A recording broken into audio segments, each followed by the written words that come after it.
Welcome to the Penny Stamps Distinguished Speaker Series. My name is Christina Hamilton, the series director, and today we present a self-taught artist and designer, Gabriela Ruiz. And I want to thank our longtime partner, the Institute for the Humanities, for collaborating on this event. Institute for the Humanities is truly a key series foundational partner who has been there from the beginning, so big thanks to IH.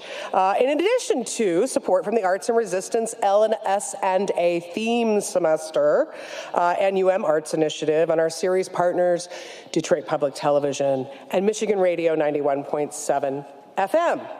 Gabriela's appearance here today happens in tandem with an exhibition of new work that she's created here on campus at the Institute for the Humanities, and which will open this very evening directly following the talk here on stage. So it's a great moment for you to get a deeper dive and to fully experience the work and meet the artist. You can join us directly following the talk here at the Institute for the Humanities on Thayer, which is just around the corner. If you go out of the theater, go left, take a left again on State, and go right on Thayer. The Institute for the Humanities is on the corner of Thayer and Washington. So join us there. There'll be even food and a little reception. You can see the art, and we'll have the Q&A there instead of here.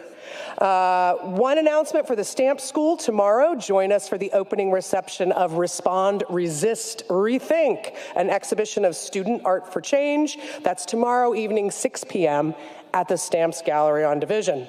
So reminder to silence your cell phones. Remember, no Q&A here, Q&A at Institute for Humanities. And now to introduce our speaker, please welcome dear friend of the series and inimitable curator of the Institute for the Humanities, Amanda Krugliak.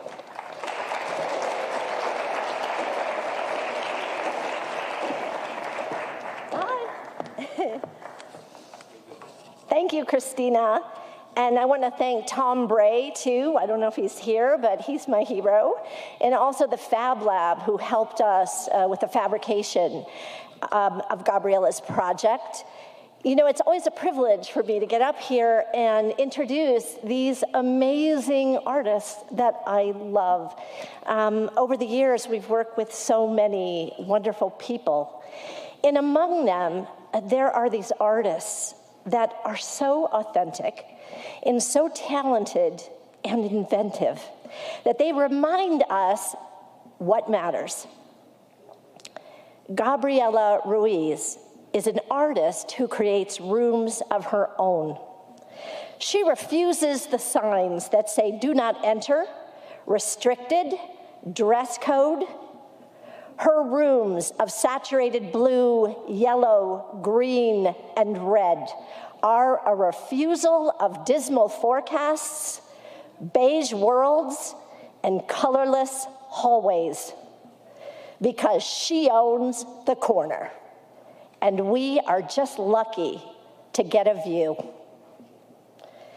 Gabriela Ruiz was born in Los Angeles, California in 1991, and in addition to her work as a performer and fashion designer, she has had solo exhibitions at the Palm Springs Art Museum, the Vincent Price Museum in Monterey, California. She has exhibited at Jeffrey Deitch Gallery in LA and Miami, the Chicago Art Expo, the Museum of Art, Guadalajara, Mexico, among others. Most recently, her work was acquired by the LA County Museum of Art. Ruiz's practice reflects the DIY work ethic that she was raised under, and the vibrancy of Mexican culture and artistic traditions of making. Her installations often explore the intersection of technology, the body, and emotion. In the site-specific installation, Digital Engrams, opening today at the Institute for the Humanities Gallery, Ruiz contemplates units of memory, or engrams, as portals through which we time travel. In an era of iPhones, MacBooks, Instagram, and Facebook, everything that happens to us in recent memory is at our immediate disposal. With this constant 24/7 access to the movies of our own lives, are we losing our innate ability to remember what matters in the process? Ruiz sources video from her cell phone in combination with mind-bending color, sound, and sculpture to consider how memories, real and curated, are at the crux of personal and cultural identity. Surprisingly, the installation conjures up nostalgia, even longing. Who do we think that we are in this life, or the eternal life on the internet hereafter? And if our phones become artifacts found among the rubble, what stories will they tell? Please join me in welcoming Gabriela Ruiz.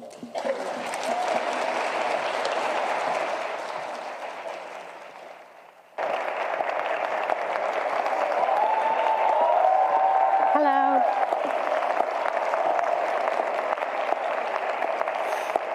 Thanks for being here. Hello. Whew, so nervous. So before I start, I want to give a big thanks to Amanda and Christina and the Penny Stamp series for having me here. I'm really excited to be here and share my journey of creativity and share a little bit of myself. Really. So I'll start by saying I was born and raised in the San Fernando Valley. For those who aren't familiar, the San Fernando Valley is a suburb in LA. It's a predominantly brown neighborhood, and it's, kind of like been like the backdrop to so many like movie sets and TV series. One thing I remember growing up is that my high school was kind of like the high school that was used in a lot of the movie sets and backdrops for like all the teenage movies. And, it was kind of interesting because it's also it was really big in like the porn industry until they like changed a couple of laws, which like no longer, they don't really shoot there, they moved to Florida. And I was born and raised to immigrant parents from Mexico. My mom is from Michoacan, and my dad is from Mexico City. I come from a family of laborers, so I was really raised under the DIY work ethic and, having really strong like working values. So that's reflects a lot within my work. Here are my parents in their wedding, and that's me on the right and my sister on the left. And so it's really interesting to think about going to work with my parents when I was younger and like going to these like job sites. I remember, just watching them build things from the floor up and realizing like, oh, these people are like these artists, right? And my dad would come home covered in paint. And every time I see someone covered in paint, it just automatically brings me back. And it reminds me of my dad. It's very nostalgia. And so, they weren't artists in the traditional sense, but to me, they were these makers where they, really got to be like the backbone to like so many things that I saw around me. Like my house was constantly in the middle of projects because that's what they do. They just build all the time. Here is my stepdad. He actually helped me, him and my mom and my siblings, helped me build the structure for my museum exhibition at Palm Springs. And it was really great to be able to like work with them on this project because throughout this process of making, I've also learned so much from them. And it's been really great to kind of like watch them like give me advice on directions on where to go with like creative stuff. And it's been so like kind of beautiful for me to kind of watch my parents be more creative in that way. And then like through my art, it has like allowed them to be more expressive and, you know, to really like show themselves. And they've always been really supportive of what I wanted to do. It's been kind of challenging for them to kind of like consider that, you know, taking this like creative journey would be something that, you know, they always worried that would I be able to make enough money or sustain myself. And, you know, when I was in high school, like I excelled in anything creative. I remember taking art classes and I was always passing, and I was in the drama classes. And I don't know why I'm so nervous if I took some drama classes. I'm like, oh, I have to remember what they taught me. But, you know, in high school, like, I guess like the one thing I really wanted to pursue was fashion design. And I remember thinking fashion design was really the thing that kind of like separate me from so many people. I also feel like I use fashion in a sense of this like shield. It was a way for me to express myself, but to also kind of like, you know, kind of dodge the bullies when they tried it, because I would be wearing like the coolest stuff at the time. And so they were always just like, oh, I like your outfit. And I was like, oh, thank you. I also was just like, kind of like, I would like clap back, so it was okay. But, you know, and so it was like right after high school, it was kind of like, I didn't really know what I wanted to do because there was no one in my life that was creative. And so I kind of had to, you know, take some general ed classes, and I didn't really want to. And then I took some fashion classes. So there was like a lot of back and forth between fashion and art. And that was kind of like, it took me a couple years to really kind of really know what I wanted to do. But during that whole time that I was just like going back and forth, I started, you know, going to these parties. Like I started doing like nightlife. And a friend at the time asked me if I would be willing to do like a performance for the release of like this club that she was starting, Club Clit. It was a lesbian bar, and she wanted some performers. And I've never done anything like performative in that way. And so she's like, oh, what do I have to do? And she's like, oh, you just have to like dress in drag and, you know, lip sync something. And I was like, oh, she's like, I'll pay $100. And at that time, $100 was like, okay, I'll take it. And so I started doing these nights, right? And so I started going out, and it was also a time where I utilized Instagram and the internet to kind of like create this persona.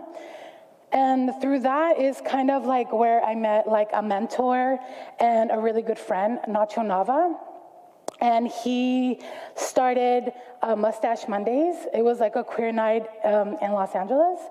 And so I kind of, like before he passed away, I was doing the door for him for like 3 years. So that kind of like got me in through like all the night scene in LA. So I was kind of like the girl you would hit up for all the parties. Or if I liked you, I would just like let you in the door for free. So, you know, it was a really great way to kind of like navigate nightlife, and that through Nacho and through Mustache. And then, you know, during that time, I was still like in limbo with what I wanted to do. So I kind of thought like, okay, what could I do next? And at the time I was renting like a really tiny studio space in like an art studio space in downtown.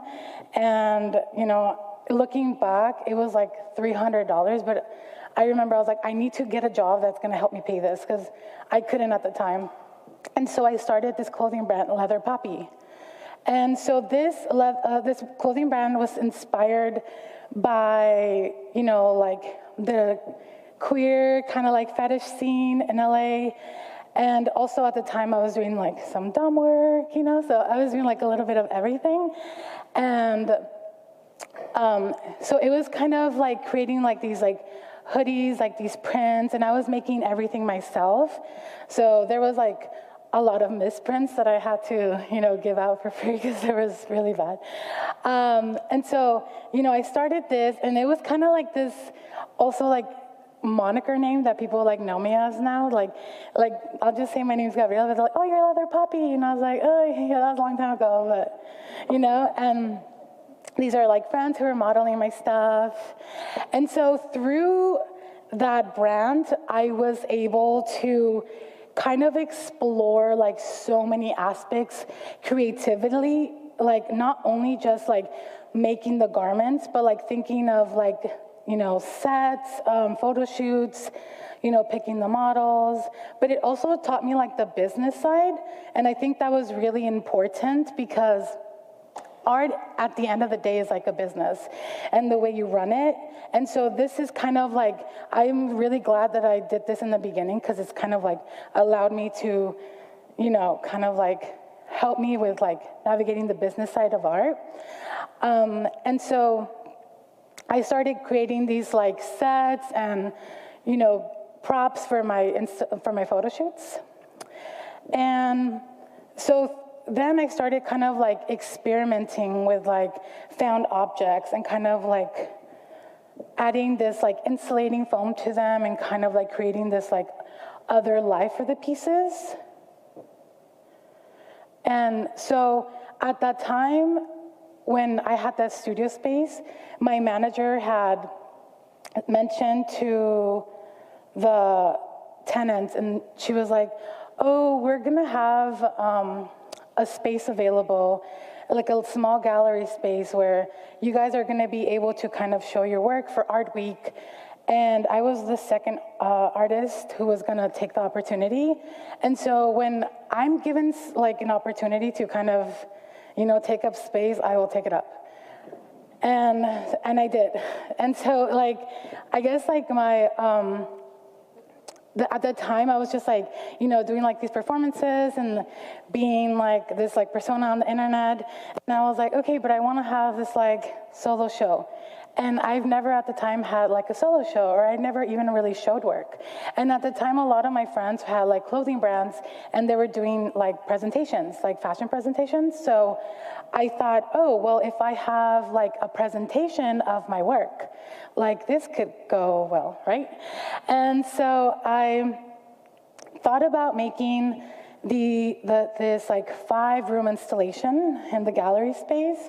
It was gonna be, it was all monochromatic, and they were all covered with insulating foam. And these were all furniture pieces that I gathered from friends, from family, and things I found on the side of the road. I would even go to like thrift stores and kind of like take my little pickup truck and throw a bunch of stuff in there, Technically it was free. And so, yeah, so then this kind of came about, right? And so during the process of this, because I've never done anything like this, I didn't realize how much money it involved to create something like this. And so during that time, I was just kind of like praying that I would get like money from a job or something. But, and just like I'm pretty lucky. And so I actually got hit by this car. And so it's great. No, really, it's great, I promise. So the guy just like hit me, and he just like destroyed my trunk. And I remember like thinking, I was like, oh fuck, now I have to fix this. And so the guy didn't have insurance, so he was like, hey, I'm willing to just like give you the money to fix the trunk. And I said, really, how much? And he's like, $1,500. And I said, I'll take it. And so, I was thinking, I was like, okay, what do I do with this money? And so I was like, okay, I'll take it. I can fix a trunk, or I can keep it and use it for the show. And so I used it for the show, It's okay because the car got totaled, so it got repoed, my bad. So it's like, it was kind of like, it was good that I used it for that. And so, now that I had this money, I was able to like pay rent and like, do all this stuff. And so I created this like solo show and I hyped it up because at the time I was also throwing parties and no one really knew that I was making art. And so I also was going through like a really bad breakup. So I was like, I need to be busy and do all this stuff.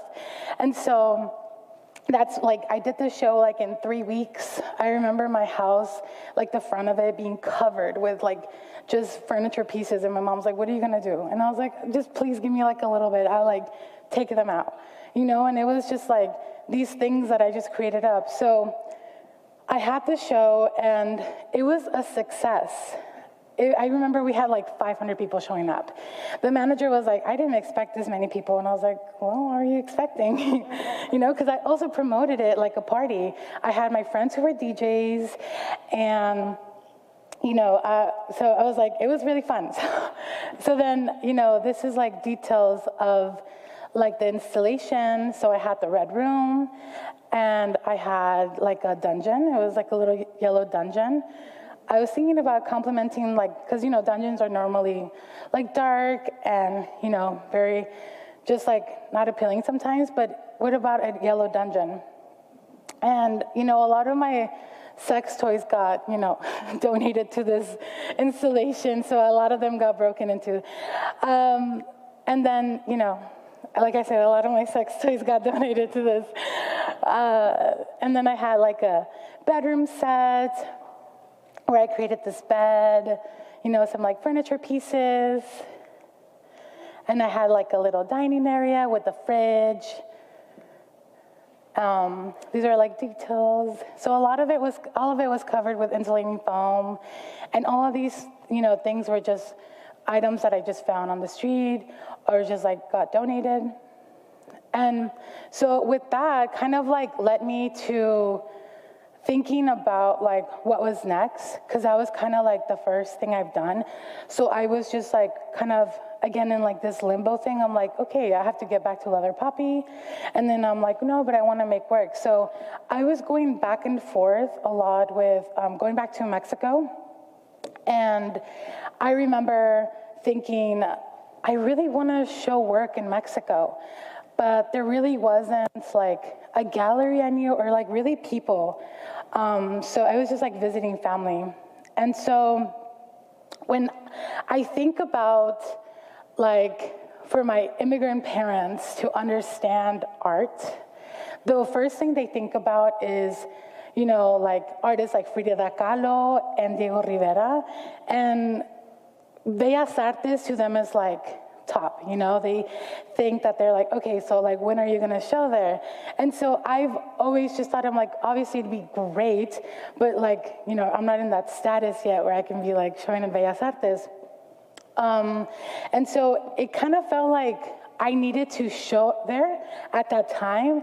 So during my visit to Mexico City, I was staying with my aunt and I had like met a couple of friends on Instagram, and I remember asking them, hey, do you guys know of anyone who would be like renting or like have an apartment space that I can like come and make some stuff? And they mentioned, they're like, oh, one of my friends just moved a couple blocks away from Bellas Artes. And I was like, oh, perfect, I'll take it. So I paid for like a week's worth of rent. And I went to the mercados and I found these objects. And I found this piece, and then I found a couple of chairs. And so I took over the empty apartment. I brought in these pieces, and I just started working with them. And so the idea was to kind of drop the pieces off in front of Bellas Artes. I didn't know what I was going to do yet, so like my idea was to just get like an Uber and take it there. And they didn't fit in the Uber. Yeah, it was bad. So I had to kind of ask the guy downstairs who was running the little mercado if he was like, hey, can I borrow your dolly? And he was really nice about it, and he like let me borrow the dolly. And so I took the pieces in like 2 miles, and I was just like walking with them, right? And so I remember at the time being terrified because I was like, what am I going to tell them? And so I was walking through, and like people would stop me. They're like, what are you doing? I'm like, oh, I'm showing a Bellas Artes. Like, I don't know. I thought it was a good idea. Whatever. And then so I remember some cops stopping me, and they were like, hey, where are you going? And I was like, oh, I'm dropping these pieces at Bellas Artes. And they're like, you're like an artist. And I was like, yeah. And so they're like, can we take photos? And I was like, yeah. And I was like sitting there taking photos with the dolly, and I'm like, yeah. And so once I get to Bellas Artes, I'm like thinking, how am I going to do this? It was like a busy Saturday. And so I took the pieces and put them over the barricades, and I kind of just like rolled them in front of the space. The security guard came, and he was like, oh, hey, do you need help? What are you doing? And I said, oh, I'm dropping these pieces off. And I made up a name, and I was like, oh, I'm meeting her. And she's like, okay, I need to talk to someone because you can't be doing this. And I was like, I know, I just couldn't get access to the back. And they were like, okay, let me figure this out. He was gone for 20 minutes, and I was like, perfect. So he was gone. he was gone, and I like just dropped him off there. And, you know, this is kind of like where we just like took our little photos and we like left, and apparently the pieces were still there till like the next day, and they got picked up, and I guess they were possibly just like thrown away or something, kind of like what my mom did for my first stuff. So there goes that. And so, yeah, and it was really exciting to, you know, kind of like do this type of thing, because I thought about like, I really wanted to show there, but like, how do I do this? And then I'm like, this is kind of like the, you know, the best thing to do right now for me. And, you know, I thought about like the same audience that are going to go through my pieces have to go inside of the museum, you know, and it's more like accessible to people. So I was like, yeah, this is a perfect opportunity. And then, you know, I started really getting, after this kind of stuff that I was doing, I would get asked to do shows. And so I showed this piece at LTD Gallery. And this is a piece I made thinking about the way labor in women is sometimes like not seen, and it's kind of undervalued. And, you know, coming from like a Mexican background, sometimes that was like always like kind of instilled in me, that it's like, you know, you have to be a proper woman. You have to be like, find a husband. You have to do all these things that you're just kind of like taught. So, you know, I learned how to cook and clean at a very young age. And, you know, I think about the way these products are kind of like consumed by these women, and like the way they're targeted, like the color, like things like the fonts, and, you know, even the advertisements that you see. And it's just kind of like becoming this like proper woman. And so for this piece, I thought about kind of like this, because these pieces, like these soaps, they're so specific. Like when you see them, the color and the smell are so, like you can tell them apart from so many things. And I thought, what would happen if I create like a piece just made out of these? It took the gallery, like it overpowered the gallery with the smell. You could not walk into the space. Like I remember like people walking in and they were just like, oh my God. But I mean, that was part of it, right? It was just kind of like, how does this smaller piece like take up all this space with the smell? And so along with this piece, I decided to do a performance. And I did this performance in Antwerp, really where there wasn't any like Latinos, so there wasn't any like people really understood it. There was like one, I think, Mexican who was visiting who understood it. And so for this performance, I made this bed of soap, and I bathed myself for a duration of 30 minutes. And while I was bathing myself, I played really sped up, like cumbia, salsas, you know, just like mixes you listen to while you're cleaning. And so this is me bathing myself in this bed of sote. I could not see for 30 minutes.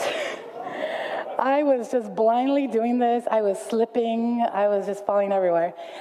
But it was really interesting, you know, to think about the way we use these products on a daily basis, but like what could they do to you if you use them in excess, right? And so I got really sick after this performance, really, really sick.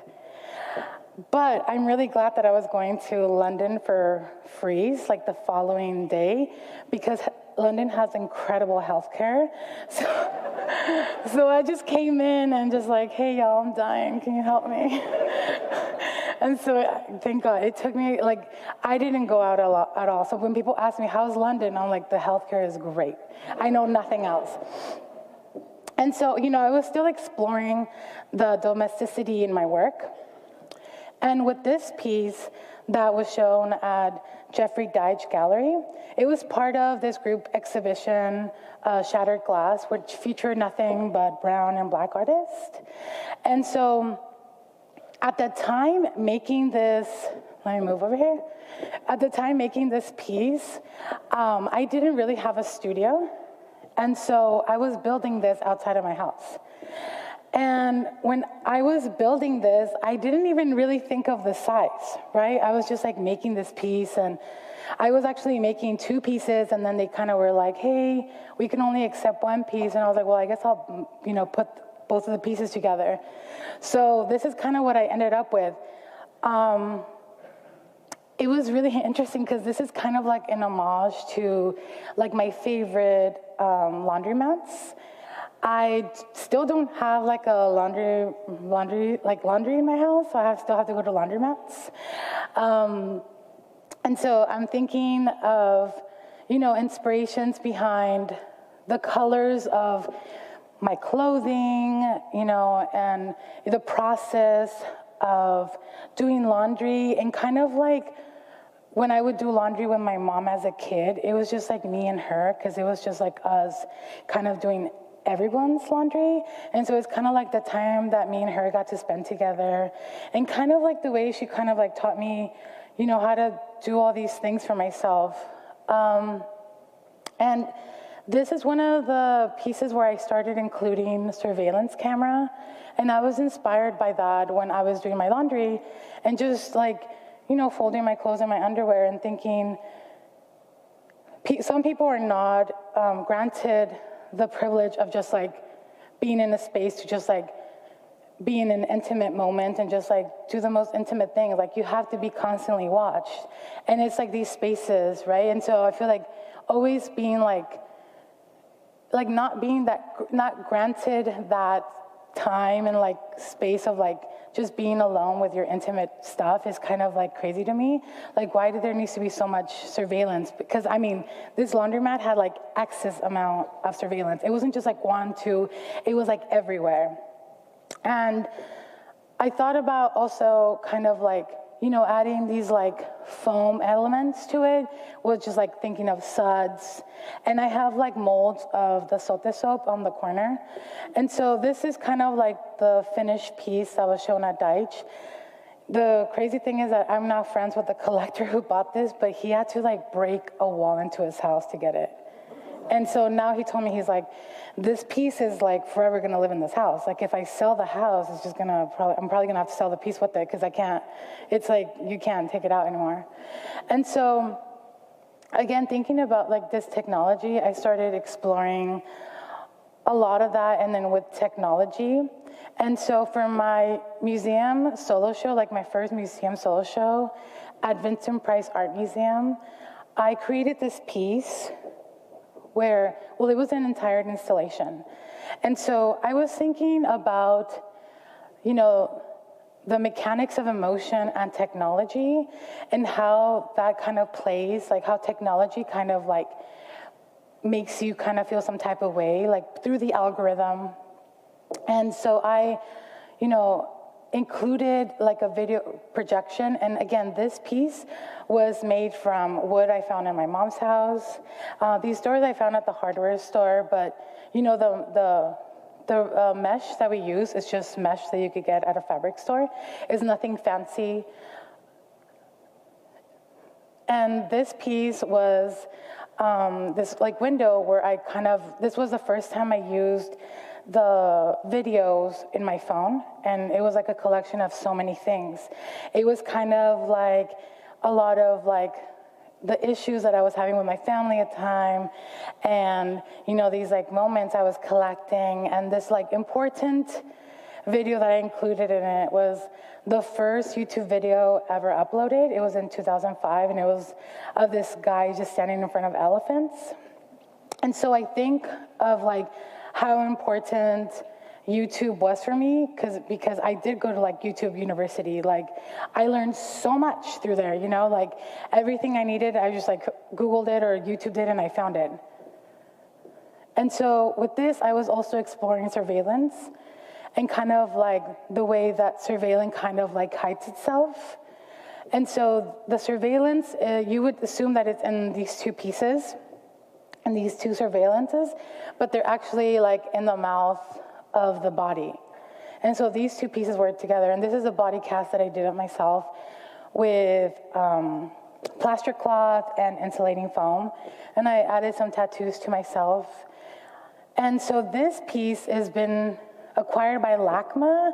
And so it's really fantastic to know that this is going to like outlive me. And it's kind of like the beginnings of like what a lot of my work is about now. And through that, I had like another museum solo show, in Palm Springs. This was Stream. And with this, I created a life-size maze. And I was really thinking, with this piece, I was really thinking about taking the viewer and kind of like taking them through a journey of this like chaotic like headspace. And I was able to kind of, create that by the sounds that was happening, the video projections, and the surveillance, but also the plexi that was in there. So you would kind of like think you would find your way out, but you were just like slamming yourself into this piece of plexi. And so with this, I had I also worked with my parents on this. We spent like a couple weeks building it by scratch. I learned so much in the process. I learned how to do flooring. I've never done that. So I learned it with this.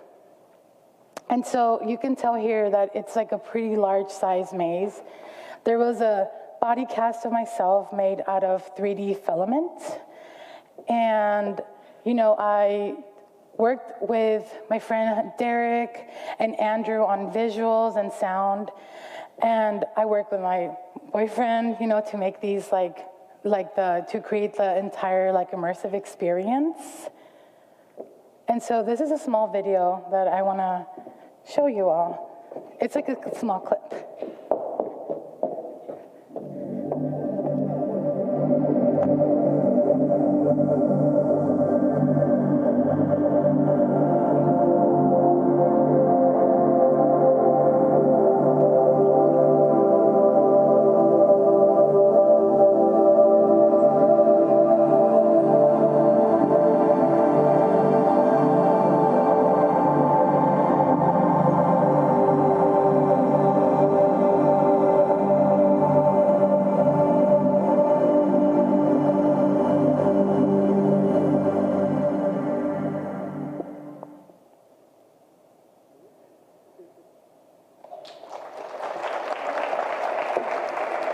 Thank you. And so, towards the end, you probably see myself turning into a snake and kind of creating the Ouroboros. I think you'll see it in the installation here that I did. And so, I think with, the use of technology, I started exploring a lot more. And so, with that, I'm going to talk about the Digital Engrams, the piece that I made here for the Humanities Gallery. So with Digital Engrams, the term engrams comes from the scientific term, where it talks about where the memory is stored. So just think of it as these little boxes, right? And when the body is like triggered or it's like reminded of something, these like memories like appear. And so I'm thinking about the way my memories appear on my phone and how we're constantly reminded like on like our Instagram, on our memories, or like Snapchat reels, right? Things that just pop up. And with this piece, this is a 3D, like an AI 3D rendering. So this is not the real thing. Working remotely with this was kind of challenging because I'm normally so hands-on with a lot of my work.